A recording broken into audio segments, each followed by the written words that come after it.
I popped turned out. How are you gonna tell me?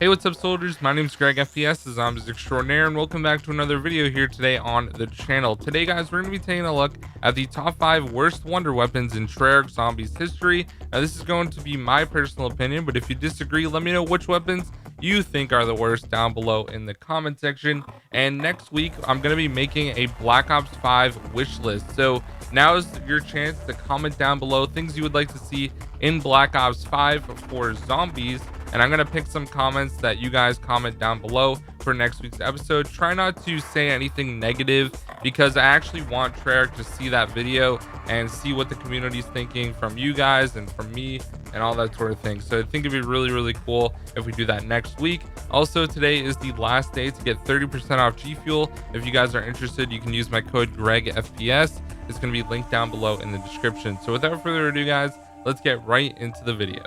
All right, guys, coming in at the number 5 spot is going to be the Vitriolic Withering from Blood of the Dead. Now, this wonder weapon was one of my favorites on Mob of the Dead. It's still a really fun wonder weapon to use, but they definitely toned it down a ton when it comes to Black Ops 4 Zombies, sadly. Now, on Blood of the Dead, the Vitriolic Withering starts making crawlers before round 20, whereas on Mob of the Dead, it would kill up to around 40 or so, and then it would start making crawlers. So they definitely toned it down a ton. And another huge problem with this weapon is the splash damage. Now, in my game, you can see that I'm using PhD slider, and that's because you will get no explosive damage. So it's a good option if you're going to be actually using the Vitriolic Withering, but honestly, the Magmagat is a lot better.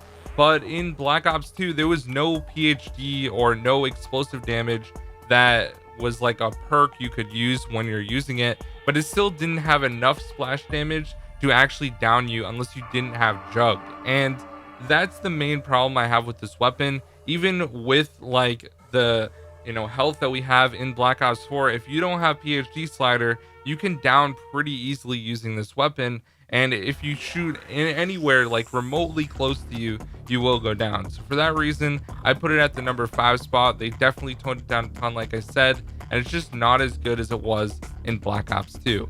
All right, guys, next up on the list is going to be the unupgraded Ice Staff on Origins. Now, this can be the Black Ops 2 or Black Ops 3 version, but more specifically, I'm going to be talking about the Black Ops 2 version from my stream. So this weapon, although it can kill zombies, it has a ridiculously short range. For example, in Black Ops 2, you have to be right up to the tombstones to actually upgrade it for the upgraded Ice Staff, whereas in Black Ops 3, you can shoot it from the mound in the middle, the excavation site, all the way out to Generator 2's tombstone. But you can't do that in Black Ops 3, or at least I've never seen it before, because it's so far away, and you have to be like pinpoint accurate in order to actually get that, if it even is possible. So I think the biggest reason that this weapon also is not that great is because you literally have to shoot zombies that are directly in front of you, and sometimes they still move a little bit and can slap you. So it's not a really good weapon to get out of tricky situations. I definitely think it's the worst staff out of all of them in Black Ops 2 Origins and Black Ops 3 Origins. So that is going to be the number 4 weapon.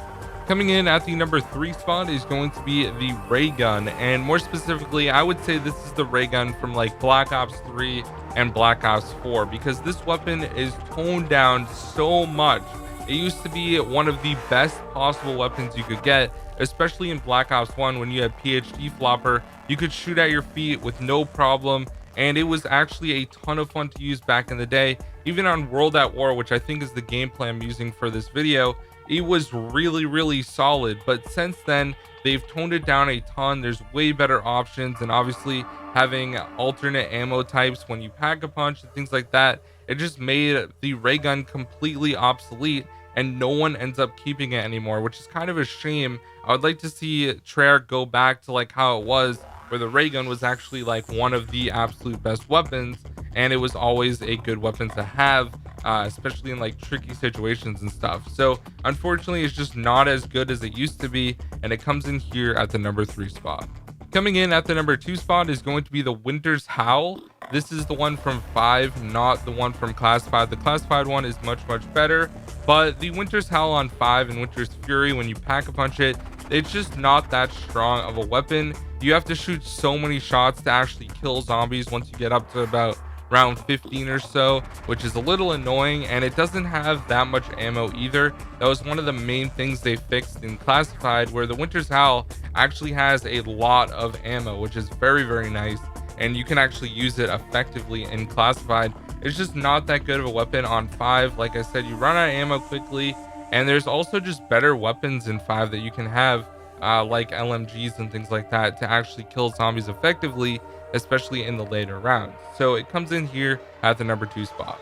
All right, guys, I have 2 honorable mentions for this video, and the first one is going to be the Jet Gun. Now, a lot of people were saying that the Jet Gun is the absolute worst wonder weapon in Zombies history.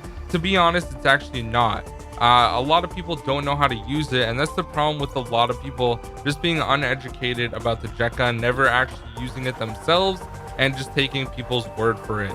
Now, the Jet Gun actually is not that bad of a weapon because it actually deals unlimited damage. Now, it's a little hard to use, and yes, you have to wait about 40 seconds to recharge it, because once it gets all the way to the red on the gauge, you actually have to wait, and you need to let it charge back to actually use it. And also, if you let it break, all the parts will break off and you have to rebuild it again, which can be a huge problem. But if you don't let it break and you actually use it how it's meant to be used, it's actually a very decent weapon. So that's the first honorable mention, and the second one is going to be the Tundra Gun from Tog Der Tod. Now, the Tundra Gun, in my opinion, is a very effective weapon, especially if you're using PhD slider. But the thing about this weapon is it actually deals damage to you if you don't have PhD slider. You use 50 health every single time you shoot it, so if you shoot it a bunch because you're in like a tricky situation or something, it's actually going to end up downing you, which I think is a huge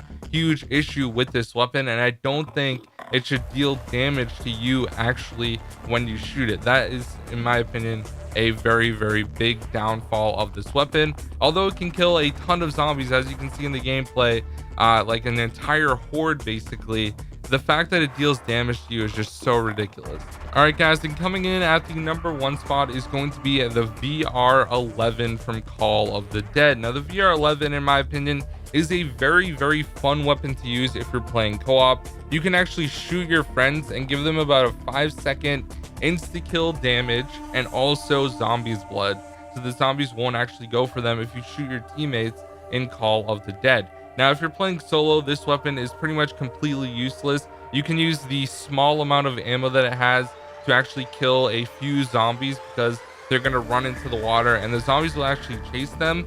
So in a sense, it's kind of like a monkey bomb, but at the same time, you can only kill 1 zombie per shot to turn it into a CIA agent, which is definitely not that great. And like I said, the low ammo capacity that this thing has, even when you pack a punch it, it just makes it completely obsolete and not worth using at all. So the VR11 comes in as the worst wonder weapon in Treyarch Zombies history. So anyways, guys, thank you so much for watching this video. If you did enjoy, please do me a favor, drop a like and subscribe if you're new. And also, once again, use code GregFPS for G Fuel if you want to get 30% off. I'll see you guys in the next one.